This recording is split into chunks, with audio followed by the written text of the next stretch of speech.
जय हिंद दोस्तों, मैं कन्हैया कुमार एक बार फिर से आपका जीके प्लान पे स्वागत करता हूं। आज हम लोगों को बिहार स्पेशल में बिहार की मृदा पढ़ना है, जो कि बिहार स्पेशल का ये क्लास थर्ड है। तो आइए स्टार्ट किया जाए बिहार की मृदा।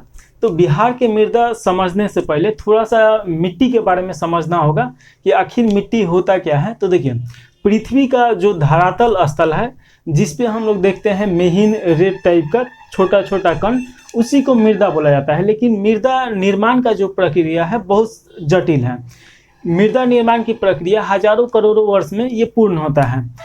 तो आखिर जो मृदा पूर्ण होता है, तो इसका जो मटेरियल होता है, पर्वत हो गया, पठार हो गया, ज्वालामुखी जो उसमें से लावा निकलता है, उसके बाद अम्लीय, क्षारीय, उसके बाद देखिए पृथ्वी के ऊपर जितना घास फूस या पेड़ पौधा है या जीव जंतु है, तो ये सभी सड़ गल के जो तत्व प्राप्त होता है वो मृदा में ही तब्दील हो जाता है। तो ये मृदा जो मिलता है, तो सभी जगह सभी स्थल पे देखिएगा तो एक जैसा नहीं मिलता है, क्योंकि मृदा का जो तत्व होता है वो अलग अलग होता है। तो कहीं पे देखिएगा किसी मृदा में चूना ज़्यादा होता है। उसके बाद कलर भी इसका देखिएगा कि एक जैसा कलर नहीं होता है। कहीं पे काली मिट्टी पाया जाता है, कहीं पे रेड मिट्टी पाया जाता है, कहीं पे येलो मिट्टी पाया जाता है, कहीं पे धूसर मिट्टी पाया जाता है। हालांकि पूरे विश्व में देखिएगा तो सबसे ज़्यादा धूसर कलर का ही मृदा पाया जाता है। तो ये कलर भी अलग अलग पाने का क्या कारण रहता है, तो उसके पीछे का कारण है तत्व। यानी कि उसमें देखिएगा जब ह्यूमस ज़्यादा होगा तो थोड़ा सा वो पीला टाइप का हो जाएगा, कहीं पे आयरन ज़्यादा होगा तो वो रेड टाइप का हो जाएगा। तो ये उसमें का जो तत्व है ये दर्शाता है। वैसे ही हम लोगों को यहाँ पढ़ना है बिहार के मृदा। तो बिहार के मृदा का निर्माण के पीछे का कारण क्या है और इसके कलर का और इसके तत्व का क्या कारण है, थोड़ा सा उसके बारे में समझ लेते हैं। तो देखिए, जैसे कि आप देखिएगा कि बिहार का ये मैप है, और बिहार जो है भारत के उत्तर पूर्वी क्षेत्रों में पाया जाता है। और बिहार के ऊपर जो देखिएगा कि एक नेपाल देश है, और नेपाल में देखिएगा कि हिमालय पर्वत श्रृंखला का एक रेंज है, बहुत बड़ा रेंज है। और हिमालय पर्वत श्रृंखला से बहुत सारा नदी प्रवाहित होते हुए भारत में प्रवेश करता है, और ये बिहार में प्रवाहित होता है। तो देखिए, जब वो नदी आता है तो क्योंकि पर्वत पत्थरों से टकराते हुए आता है, तो पर्वत को छोटा छोटा टुकड़ा में वो तोड़ देता है। और साथ में वहाँ पे देखिए पेड़ पौधा जो है, घास फूस है और या जीव जंतु है, तो उसमें गिरेगा लोग तो सड़े गलेगा लोग, तो उसमें मिश्रित हो जाएगा लोग। तो जाहिर सा बात है कि वो भी मृदा में तब्दील हो जाता है लोग। तो यहाँ पे देखिएगा कि मेन जो रीजन है, यहाँ पे जो नदी आता है, नदी के साथ जो गाद आता है सड़ा गला, तो यहाँ पे ये निपेक्षित कर देता है। तो यहाँ का मृदा ऐसे निर्माण हुआ है नदियों के द्वारा। अब बात किया जाए कि बिहार का सबसे ज़्यादा मृदा जो निर्माण हुआ है वो कौन सा मृदा है, तो जलोढ़ मृदा है। और जलोढ़ मृदा को दो भागों में बांटा गया है, एक नवीन जलोढ़ जिसे खादर के नाम से जाना जाता है, एक प्राचीन जलोढ़ यानी कि पहले उसमें निर्माण हुआ था लेकिन वहाँ पे फिर नदी प्रवाहित नहीं हुआ, बाढ़ नहीं पहुँच पाया, तो वो पुराना हो गया, तो उसे बांगर के नाम से जाना जाता है। एक एक करके सभी के बारे में जाना जाएगा। तो देखिए, सबसे पहले यहाँ से मान के चलिए कि देखिए ये आपका पूर्वी और पश्चिमी चंपारण का क्षेत्र है, और ये जो देखिएगा कि ये संकीर्ण क्षेत्र आपको दिखाई देगा, तो ये तराई मिट्टी है, और ये पर्वतीय पादीय मिट्टी है, ये बांगर मिट्टी है। उसके बाद जो देखिएगा कि ये जो ब्लू में दिखाई दे रहा है ये जलोढ़ मृदा है, ये जो बीच में दिखाई दे रहा है ये टाल मृदा है, और ये देखिएगा तो ये पुरानी जलोढ़ मृदा यानी करैल या कैवाल के नाम से जाना जाता है। और ये जो आपको ग्रीन में दिखाई दे रहा है लाल पीला, ये काली मृदा के नाम से जाना जाता है। साथ में ये देखिएगा कि लाल बलुआ मिट्टी, और ये बलथर मिट्टी है या बलसूरी मिट्टी है। तो ये इस प्रकार ये देखने को मिलता है। तो ये तो एक बार इसको देख लीजिए, उसके बाद एक एक करके पढ़ा जाए। तो देखिए, जो ये मृदा आपको दिखाई दे रहा है पर्वत पादीय मृदा, तो यहाँ से क्या होता है कि यहाँ से बहुत सारा नदी बिहार में प्रवेश करता है। और बिहार में प्रवेश करने के बाद होता क्या है कि जो पत्थर का टुकड़ा छोटा छोटा कण लेके आया है, यहीं पे ये निक्षेपित हो जाता है, और यहीं पे ये रुक जाता है। और जो बारीक कण रहता है एकदम पतला सा रेत के टाइप का, वो नदी के साथ में ये प्रवेश कर जाता है। जो बिहार का विशाल मैदान है यहाँ पे प्रवेश करता है, और यहाँ पे नदी के साथ प्रवेश करने के कारण जब यहाँ पे बाढ़ आता है तो ये चारों तरफ उसको फैला देता है, और 1-2 इंच हर साल देखिएगा कि वहाँ पे मिट्टी जो गाद रहता है वो बढ़ जाता है, जो कि नवीन जलोढ़ वो बना देता है। तो इस प्रकार देखिएगा कि जलोढ़ मृदा ये बनते रहता है। तो ये सबसे पहले याद करना है कि पर्वत पादीय मिट्टी कहाँ पे है, तो आपको पश्चिम पूर्वी चंपारण के आसपास में मिलेगा। और तराई मृदा का है तो ये एक पट्टी के तहत ये है, ये उत्तर बिहार के साइड में है। उसके बाद ये देखिएगा बांगर मृदा, तो ये यहाँ पे है। और ये देखिएगा कि जो ये खादर मृदा में है, यानी कि ये जलोढ़ मृदा है। तो एक चीज़ और समझिए कि ये जो बिहार का मैप है, आपको बीच में से एक नदी प्रवाहित होते हुए दिखाई दे रहा होगा, जो कि गंगा नदी है। और गंगा नदी क्या करता है कि बिहार को 2 बराबर भागों में बांट देता है। अब 2 बराबर भागों में बांटता है तो उत्तर का जो मैदान है, उत्तर बिहार का मैदान, तो इसमें देखिएगा कि नवीन जलोढ़ मृदा पाया जाता है। और दक्षिण का जो मैदान है, जो कि ब्लू कलर से है, ये पुरानी जलोढ़ मृदा है, जिसे बांगर के नाम से जाना जाता है या करेल कवाल के नाम से जाना जाता है। तो इसका निर्माण होने का प्रक्रिया क्या है कि हर साल इधर बाढ़ आता है और नदी में देखिएगा कि बहुत बारहमासी नदी इधर प्रवाहित होता है। इसके तुलना में इधर नदी में पानी कम होता है, तो ये हर साल इधर बाढ़ नहीं आता है। तो इधर का जो जलोढ़ मृदा है ये पुराना हो चुका है, और इधर का जो है ये हर साल बाढ़ आने के कारण जब बाढ़ आता है तो उसमें पानी में रेत बहुत सारा रहता है और वो फैल जाता है। जैसे बाढ़ खत्म होता है, सूखता है, तो यहाँ पे एक लेयर बना देता है कुछ सेंटीमीटर का, 1-2 सेंटीमीटर का, जो कि बहुत ज़्यादा उपजाऊ होता है, जो कि बहुत ज़्यादा उसमें प्राकृतिक तत्व पाया जाता है। तो इसीलिए ये बहुत ज़्यादा उपजाऊ मिट्टी है। अब ये तो हम लोग देख लिए ना, अब थोड़ा सा इसके बैकग्राउंड समझ लिया जाए कि ये जो बिहार का निर्माण हुआ है तो कैसे निर्माण हुआ है। अब यहाँ पे एक समय जो बिहार का अभी प्रेजेंट में मैप देखिएगा, वहाँ पे करोड़ों अरबों वर्ष पहले वहाँ पे 33 सागर प्रवाहित हो रहा था। और 33 सागर प्रवाहित वहाँ से हो रहा था, तो हुआ ये कि पृथ्वी का जो नीचे का क्लस्टर होता है, यानी कि प्लेट वहाँ से खसकता है। और प्लेट के खसकने के कारण जो 33 सागर था वो भी यहाँ से खसक जाता है। लेकिन 33 सागर तो खसकता है, लेकिन उसका जो गाद रहता है, उसका जो मटेरियल रहता है, उसका बोलेंगे कूड़ा करकट रहता है, तो वो यहीं पे रह जाता है। उसका जो मालवा रहता है, मालवा के कारण क्या होता है कि यहाँ पे एक पर्वत श्रृंखला का निर्माण होता है, जिसका नाम है हिमालय पर्वत श्रृंखला। लेकिन हिमालय पर्वत श्रृंखला जब हम लोग पढ़ रहे थे लोग, तो देखे थे लोग कि 4 भागों में बांटा गया है। एक सबसे जो उधर का हिमालय है उसे ट्रांस हिमालय बोला जाता है या पारा हिमालय बोला जाता है। फिर उसके बाद महान हिमालय आता है, उसके बाद महाभारत श्रेणी आता है, और लास्ट में आता है शिवालिक श्रेणी। तो देखिएगा कि जो हिमालय पर्वत का शिवालिक श्रेणी है, वही ये बिहार का जो लास्ट है, देखिएगा यहाँ पर्वत पाया जाता है, तो वो हिमालय शिवालिक श्रेणी का ही वो भाग है। और उसी कारण यहाँ से जो मिट्टी देखिएगा थोड़ा सा अलग मिट्टी यहाँ पे मिलता है। अब उसके बाद जब पर्वत और ये बिहार का मैप जब तैयार, मतलब बिहार का जो स्थिति है ये तैयार हो गया, तो वहाँ से नदी बहुत सारा प्रवाहित होना स्टार्ट होता है हिमालय से। और प्रवाहित होकर ये दक्षिण के भारत में आता है और उत्तर भारत में आता है। तो यहाँ पे जो कूड़ा करकट का निक्षेप होता है, तो ये एक प्लेस्टोसेनिक काल में होता है। तो ये आपको याद रखना है कि जो बिहार का मैदानी भाग है ये कब निर्माण हुआ, तो प्लेटोसीन काल में निर्माण हुआ। तो ये आप जरूर याद रखिएगा कि बिहार का मैदान का निर्माण प्लेटोसीन काल में होता है। उसके बाद जो नदी आता है उसी के कारण यहाँ पे जलोढ़ मृदा का निर्माण होता है। तो ये आपको समझ में आ गया होगा। अब इसमें जितना मृदा है वो किस तत्व से बना है, क्योंकि देखिएगा हर मृदा कोई क्षारीय है, कोई लवणीय है, कोई लाल है, कोई पीला है, तो सभी अलग अलग है, क्योंकि वो तत्व के कारण उसका कलर अलग अलग होता है। जैसे मान लीजिए जहाँ पे लोहा पाया जाएगा तो उसका थोड़ा सा मिट्टी का कलर रेड हो जाएगा। तो इस प्रकार ये चेंज होता है इसका कलर भी। तो आइए एक एक करके यहाँ पे देख लिया जाए। तो सबसे पहले तो ये देख लिया जाए, ये जो हरा में है ये पर्वत पादीय मिट्टी है, ये जो ब्लैक में दिखाई दे रहा है ये तराई का मिट्टी है, ये जो रेड में दिखाई दे रहा है ये बांगर मिट्टी है। उसके बाद बलसूरी मिट्टी भी इसमें आता है।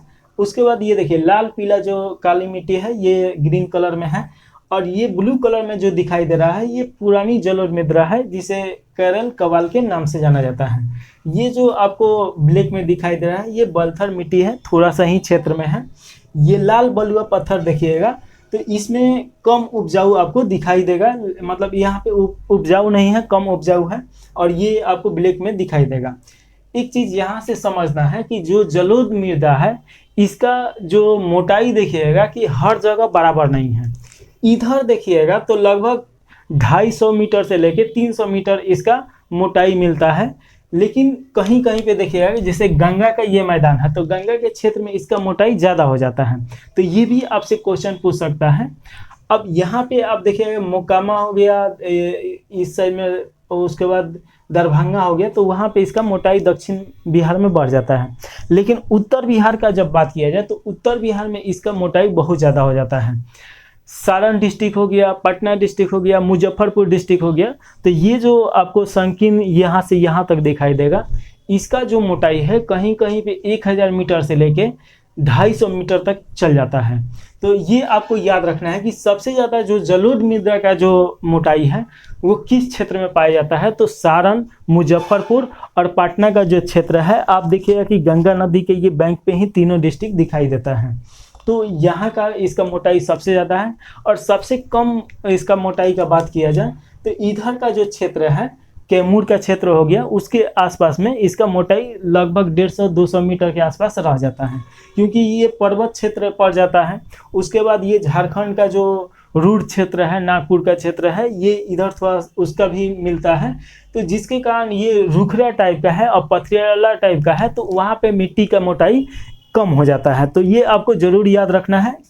नोट बना रहे हैं तो वहाँ पे नोट करके और इसको लिख लीजिए, क्योंकि यहाँ से क्वेश्चन आने ही वाला है। अभी तक क्वेश्चन इससे नहीं पूछा गया है, लेकिन ज़रूर अब पूछा जाएगा। तो ये हो गया। तो अब थोड़ा सा देखिए, मिट्टी का निर्माण तो वही चीज़ है, इसको लिख दिए हैं। चट्टानों के टूटने फूटने तथा पूरा जैसे पेड़ पौधा हो गया, जीव जंतु हो गया, उसके सड़ने गलने के बाद रासायनिक और भौतिक परिवर्तन इसमें आता है। जब इसमें मिश्रित होता है तो उसमें जो परिवर्तन आता है और जो उससे बनता है तत्व, उसी को मृदा बोला जाता है। तो ये आपको अच्छी तरीके से समझ में आ गया होगा। अब एक एक करके सभी मृदा के बारे में पढ़ेंगे लोग। तो सबसे पहले तो एक और चीज़ ध्यान दीजिए कि जैसे पर्वत पादीय मृदा हो गया, तराई मृदा हो गया, बलसूरी मृदा हो गया और ये खादा जलोढ़ मृदा हो गया। तो ये जो चारों मृदा है ये उत्तर भारत का मृदा है। और ये जो 4 मृदा दिखाई दे रहा है, ये नीचे से इसको हम ये भी कर दे रहे हैं, तो ये आपका हो जाएगा दक्षिण बिहार का मृदा। तो ये आपको ज़रूर याद रखना है, क्योंकि अगर पूछ दिया कि दक्षिण बिहार की मृदा कौन कौन है, उत्तर बिहार की मृदा कौन कौन है, तो मैप पे पढ़े रहिएगा तो आसानी से बता पाइएगा। और ये इस पे भी थोड़ा सा लिख दीजिएगा कि ये उत्तर बिहार की मृदा है और ये दक्षिण बिहार की मृदा है। अब यहाँ पे हम लोग को सबसे पहले पढ़ना है पर्वत पादीय मिट्टी। तो पर्वत पादीय मिट्टी में देखिएगा कि अपर्दित चट्टानों के छोटे छोटे टुकड़े से बना है। तो जैसे हम आप लोगों को पहले ही समझाया है कि जो तेथिस सागर था, यहाँ से खसका और वहाँ पे हिमालय पर्वत का निर्माण होता है। उसके बाद जब नदी प्रवाहित होता है तो बहुत सारा टुकड़ा लेके आता है छोटा छोटा, तो जो मोटा मोटा मतलब टुकड़ा रहता है पत्थर का, कंकर टाइप का, तो ये यहीं पे निक्षेपित हो जाता है। अब जाहिर सा बात है कि आप मान के चलिए कि एक बाल्टी में पानी है और उसमें बालू डाल दीजिएगा, तो जब उसको फेंकिएगा जो मोटा मोटा होगा टुकड़ा वो नज़दीक रह जाएगा और जो छोटा छोटा रहेगा पानी के साथ बह जाएगा। तो वैसे ही क्या होता है कि जो छोटा छोटा टुकड़ा रहता है यहीं पे पथरीला टाइप का रुक जाता है और एक अलग ही मिट्टी का निर्माण करता है। यहाँ पे देखिएगा कि ये उपजाऊ कम होगा, यानी कि अब देखिए मिट्टी तो वहाँ पे रहता नहीं है, पत्थर टाइप का रहता है, लेकिन वहाँ पे जो पेड़ पौधा है, वन है, तो वन वहाँ पे बहुत ज़्यादा देखने को मिलता है। तो अब देखिएगा कि टाइगर जो रिजर्व है, वाल्मीकि टाइगर रिजर्व, ये भी पश्चिम चंपारण में ही देखने को मिलता है, क्योंकि वहाँ पे जंगल है। और इधर देखिएगा कि यहाँ पे जंगल मिलता नहीं है, क्योंकि ये मैदानी भाग है, ये समतल है, हर साल बाढ़ आता है, हर साल इसको प्लेन बना के जाता है। ये कृषि के लिए उपजाऊ भूमि है और यहाँ पे ये वन के लिए भूमि सुयोग्य है। तो इसका निर्माण ऐसे होता है। इसका रंग भूरा रंग का है और ये अम्लीय है। तो ये भी याद रखना है कि ये जो मृदा होगा यहाँ का अम्लीय होगा और इसका कलर भूरा होगा। उसके बाद अगर बात किया जाए कि ये कहाँ पे है प्रमुख क्षेत्र, तो पश्चिम चंपारण के उत्तर पश्चिम भाग में है, तो मान के चलिए पश्चिम चंपारण में ही है। उसके बाद अगर बात किया जाए तो ये अनउपजाऊ है, तो ये आपको हम पहले ही समझा दिए हैं कि यहाँ पे कृषि नहीं हो पाता है, लेकिन वन क्षेत्र बहुत ज़्यादा है। कृषि नहीं होने का मतलब ये नहीं है कि साफ नहीं होता है, वहाँ पे फूल हो गया, चाहे फल हो गया या सब्जी हो गया, ये सब का कृषि आसानी से हो पाता है। यानी गहन कृषि नहीं हो पाता है, जैसे धान गेहूँ का कृषि हो गया, तो ये नहीं हो पाएगा। उसके बाद अगर बात किया जाए तो तराई क्षेत्र, तो तराई मिट्टी के बारे में थोड़ा सा पढ़ लिया जाए तो देखिए, ये रेत और कंकर युक्त ये भी मिट्टी है। तो यहाँ से भी तो देखिए बहुत सारा नदी प्रवेश करता है, तो ये भी यहाँ पे वैसे ही मिट्टी का निर्माण होता है। ये भी भूरा और हल्का पीला दिखाई देता है। तो ये आपको याद रखना है कि ये भी भूरा है लेकिन हल्का पीला दिखाई देता है। ये भी पश्चिम चंपारण से लेके और किशनगंज के आसपास, मतलब किशनगंज आपको यहाँ पड़ेगा और पश्चिम चंपारण जो पड़ेगा यहाँ पड़ेगा। तो यहाँ पे किशनगंज से लेके पश्चिम चंपारण का एक संकीर्ण जो 8 से 10 किलोमीटर के चौड़ाई का एक मिट्टी का परत मिलता है, उसी का नाम है तराई मिट्टी। अब यहाँ पे थोड़ा सा एक और चीज़ समझिए कि कहीं कहीं पे देखिएगा कि ये सब जो क्षेत्र है जो नदी प्रवाहित होता है, तो इन सब क्षेत्रों के नीचे से नदी प्रवाहित होता है और फिर 8-10 किलोमीटर जाके फिर वो नदी ऊपर आ जाता है। इसका क्या कारण है कि पत्थर है, तो पत्थर के नीचे से पानी आसानी से निकल जाता होगा। तो ये देखने को मिलता है ऐसा।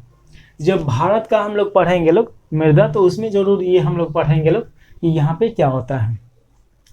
उसके बाद अगर बात किया जाए कि यहाँ पे भी देखिएगा कि गहन कृषि नहीं हो पाता है, लेकिन धान, पटसन और गन्ना के लिए ये उपयुक्त है। यहाँ पे धान भी अच्छा होता है और गन्ना सबसे ज़्यादा इधर देखिएगा कि गन्ना होता है। तो देखिए चीनी जो मिल है, चीनी मिल की संख्या इस साइड में बहुत ज़्यादा है। इधर तो चीनी मिल बहुत कम है, ना के बराबर है, लेकिन उस साइड में चीनी मिल बहुत ज़्यादा है। उसके बाद अगर बात किया जाए बलसुंदरी मिट्टी, चूना व क्षार युक्त गहरा ये भूरा रहता है। तो बलसुंदरी मिट्टी जो है इसके आसपास में पाया जाता है, जैसे कि सहरसा हो गया, चंपारण हो गया, पूर्णिया हो गया, सारण हो गया, मुजफ्फरपुर हो गया। ये जो क्षेत्र देखिएगा तो एक लाइन में नहीं है, इसीलिए इसका हम नहीं बनाए हैं। तो इसमें भी पाया जाएगा, यहाँ पे भी पाया जाएगा, मुजफ्फरपुर का क्षेत्र है यहाँ पे भी पाया जाएगा, पूर्णिया में भी पाया जाएगा, तो यहाँ पे मिलता है। इसमें चूना व क्षार युक्त रहता है, यानी कि चूना का अच्छा खासा मात्रा रहता है। तो ये अम्लीय होगा मिट्टी, गहरा और भूरा और सफ़ेद। गहरा भूरा रहता है, जो मिट्टी देखिए तो धूसर कलर का ही होता है, भूरा कलर का, और यहाँ पे कुछ सफ़ेद भी मिलता है। इसमें देखिएगा कि गन्ना, धान, गेहूँ, मक्का और तंबाकू का खेती बहुत अच्छा खासा होता है। इसके बाद देखिएगा कि उत्तर भारत का जो लास्ट मिट्टी है, 8 में से 4 उत्तर भारत और 4 दक्षिण भारत। तो इसमें लास्ट जो मिट्टी है जिसका नाम है खादर। अब ये जो खादर मिट्टी है ये नवीन जलोढ़ है। जैसे कि आप जलोढ़ मृदा 2 भागों में बांट सकते हैं, एक जलोढ़ मृदा जो नवीन होगा और एक जलोढ़ मृदा जो पुराना होगा। तो जो पुराना रहता है उसे बांगर बोला जाता है, जो नवीन रहता है वो उसे खादर बोला जाता है। और नवीन क्यों रहता है कि जैसे कि देखिए नदी जब प्रवाहित होता है तो यहाँ पर्वत जो हिमालय पर्वत है वहाँ से 12मासी नदी निकलता है, और जब ये उत्तर बिहार में आता है तो हर साल देखिएगा कि बाढ़ आता ही आता है इस साइड में। वहाँ पे बाढ़ में जो रेत रहता है बहुत पतला पतला, उसमें मिल के और ये चारों तरफ फैला देता है। अब जैसे बरसात ख़त्म होता है और बाढ़ का जो पानी जैसे सूखता है तो वहाँ पे एक रेत बन जाता है 1-2 सेंटीमीटर का, और वो जो मिट्टी का निर्माण होता है उसमें बहुत ज़्यादा पौष्टिक होता है, उर्वरक, प्राकृतिक उर्वरक बहुत ज़्यादा होता है। तो वहाँ पे जो कृषि होता है बहुत अच्छी तरीक़े से होता है और बहुत उपयोगी कृषि होता है। तो ये आपको याद रखना है। इसमें चूना और क्षार की कमी होता है, तो इधर देखिएगा कि चूना और क्षार की कमी रहेगा। उसके बाद ये भूरा और काला कलर का होता है। तो देखिएगा कि जो इसके आसपास में जितना सारण डिस्ट्रिक्ट हो गया या इसके आसपास में जितना डिस्ट्रिक्ट है पटना वटना, तो वहाँ का जो मिट्टी होता है धूसर कलर का, यानी कि भूरा कलर का ही मिट्टी पाया जाता है। इसमें देखिए मुजफ्फरपुर, मुंगेर, चंपारण, पूर्णिया, सहरसा, दरभंगा, भागलपुर, सारण ये भी आएगा इसमें देखिएगा कि जूट, गन्ना, धान, गेहूं, मक्का, चना, अरहर आदि, यानी कि लगभग हर चीज़ का इसमें कृषि पॉसिबल है और कृषि अच्छा खासा होता है। ये तो चारों हम लोग उत्तर बिहार के बारे में हम लोग पढ़ लिए हैं लोग। अब हम लोग दक्षिण बिहार के जो मिट्टी है उसके बारे में पढ़ा जाए तो सबसे पहले बांगर या पुरानी जलोढ़ मिट्टी। तो ये देखिए, ये जो ब्लू कलर में आपको दिखाई दे रहा है यही आपका बांगर या जलोढ़ मिट्टी है। इसका निर्माण भी नदी के प्रवाह से ही हुआ, लेकिन होता ये है कि जो प्लेटोसीन काल रहता है यहाँ से गंगा नदी प्रवाहित होने लगता है। तो ये सब जितना नदी आ रहा था, अब पूरा बिहार से प्रवाहित हो रहा था, वो गंगा नदी में मिल गया और गंगा नदी प्रवाहित होते होते ये जाके बंगाल के खाड़ी में पहुंच जाता है इसका पानी। तो इधर का जितना नदी है इधर नहीं आ पाता है। और उसके बाद देखिए, इधर का जो नदी रहता है ये तो बारहमासी नदी नहीं है, ये बरसात के दिन में इसमें पानी आता है, यानी बरसाती ये नदी है। तो इधर बाढ़ का जो समस्या है वो नहीं आता है, लेकिन साथ में यहाँ पे नवीन जलोढ़ मृदा नहीं मिल पाता है, ये पुराना ही जलोढ़ मृदा है। तो इसका नाम बांगर या पुरानी जलोढ़ मृदा या केवल कराल के नाम से भी जाना जाता है। इसमें देखिए क्षार एवं अम्लीय होता है, ह्यूमस की इसमें कमी होगा। उसके बाद देखिए कि ये भी गहरा भूरा कलर का होता है, ये भी धूसर कलर का होता है। ये आपका गया, पटना के दक्षिणी भाग, उसके बाद रोहतास, ये सब क्षेत्र में पाया जाता है। इसमें भी कृषि किया जा सकता है, कुछ हद तक रासायनिक केमिकल मिला के यानी उर्वरक मिला के आसानी से कृषि किया जा सकता है। ज्वार, बाजरा, अरहर, धान, गेहूँ इसका प्रमुख कृषि मतलब इसका कृषि है। उसके बाद बात किया जाए टाल मिट्टी का जो निर्माण हुआ है, ये गंगा नदी जो प्रवाहित हो रहा है यहाँ से 8 से 10 या 8 से लेके 12 किलोमीटर की चौड़ाई में यहाँ से लेके यहाँ तक ये मिट्टी का निर्माण होता है। इसमें देखिए बारीक से लेके मोटी कणों वाली धूसर रंग की भारी मिट्टी मिलता है। अब गंगा किनारे अब जाइएगा तो वहाँ पे देखिए रेत मिलता है और रेत वो धूसर कलर का होता है, वही आपका टाल जो मिट्टी है वही है और वही 8 से 10 किलोमीटर में यहाँ पे पाया जाता है। इसमें बात किया जाए पटना हो गया, बाढ़ हो गया, मुंगेर हो गया, भागलपुर हो गया, ये सभी देखिएगा कि नदी के किनारे ही हैं। इसमें दलहन का खेती बहुत अच्छा तरीका से होता है। उसके बाद तिलहन का और गेहूं का भी खेती होता है। इसमें एक चीज़ और देखिएगा कि यहाँ पे जैसे केला हो गया, लीची हो गया, इसका खेती भी बहुत अच्छी तरीका से हो पाता है। तो अब जब भी आप इसके बगल से कभी गुजर रहे होंगे तो देखिए केला का खेती और लीची की खेती इधर बहुत सारा होता है। इसका कारण क्या है, ये टाल मिट्टी ही है। तो ये आपको याद रखना है कि जो दक्षिण बिहार है वहाँ से ये, हालांकि उत्तर बिहार में भी मिलता है लेकिन उत्तर बिहार में कम मिलता है, लेकिन दक्षिण बिहार से जो क्षेत्र है गंगा नदी के सटे हुए, तो 8 से 10 किलोमीटर के चौड़ाई में एक पट्टी बना है जो कि टाल मृदा में आता है। उसके बाद हम लोग बात करें बलथर मिट्टी, जो कि लाल और बलुई मिट्टी होता है। इसमें देखिए रेत और कंकर युक्त होता है और ये अम्लीय होता है और अम्लीय होने के ही कारण ये पीला एवं लाल रंग का दिखाई देता है। अगर ये बात किया जाए कि ये कहाँ पे है, तो ये कैमूर के क्षेत्र में है। तो ये आपको दिखाई देगा, ये जो कैमूर का क्षेत्र है तो यहाँ पे दिखाई देगा। ये कम उपजाऊ होता है, लेकिन ये कृषि नहीं हो पाता है, लेकिन यहाँ पे जंगल बहुत ज़्यादा है। उसके बाद जंगल है तो जीव जंतु बहुत ज़्यादा पाया जाता है। यहाँ पे कृषि जो होता है ज्वार, बाजरा, अरहर यानी कि मोटा अनाज के लिए ये फेमस है। तो आपसे अगर पूछा जाए कि मोटा अनाज किस क्षेत्र में बिहार में होता है या मोटा अनाज के लिए कौन सा फेमस है, तो आप बताइएगा कैमूर का क्षेत्र। उसके बाद देखिए अभ्रक मिट्टी। तो अभ्रक मिट्टी अगर बात किया जाए तो इसमें अभ्रक के प्रधानता होगा। तो आप जानते हैं कि पूरे भारत में सबसे ज़्यादा अभ्रक बिहार में ही पाया जाता है। उसके बाद अगर बात किया जाए कि नवादा ज़िले के रजौली प्रखंड, तो जो ये बलथर आपका दिखाई दे रहा है इसी को अभ्रक मिट्टी के नाम से भी जाना जाता है। मोटे अनाज व मक्के मतलब ये अनउपजाऊ मिट्टी है और यहाँ पे मोटे अनाज होता है। जैसे अनउपजाऊ मिट्टी का मतलब क्या हो गया, राजस्थान का भी मिट्टी देखिएगा कि वहाँ पे अनउपजाऊ है और वहाँ पे भी मोटा अनाज बहुत सारा होता है। तो यहाँ पे भी देखिए बाजरा हो गया, मकई हो गया, ये सब का कृषि यहाँ पे अच्छा खासा होता है। तो इस प्रकार हम लोग मिट्टी के बारे में पढ़ लिए। इसका आप लोग शॉर्ट नोट्स बना के रखिए, क्योंकि रिवीजन करना होगा लास्ट में जब 15 दिन एग्जाम बचेगा। तो उस समय वीडियो कोई काम नहीं आता है, ना कोई किताब काम आता है। तो आपके पास जो नोट्स रहता है वही काम आता है और तभी एग्ज़ाम निकल पाएगा आसानी से। तो इस प्रकार ये मृदा का जो चैप्टर है यहीं पे समाप्त होता है। इससे हम आप एक क्वेश्चन पूछ रहे हैं संबंधित, जो आप बताइएगा कमेंट बॉक्स में।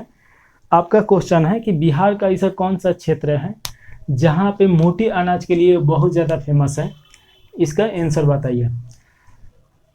इस प्रकार समाप्त कर दिया जाए वीडियो। जय हिंद।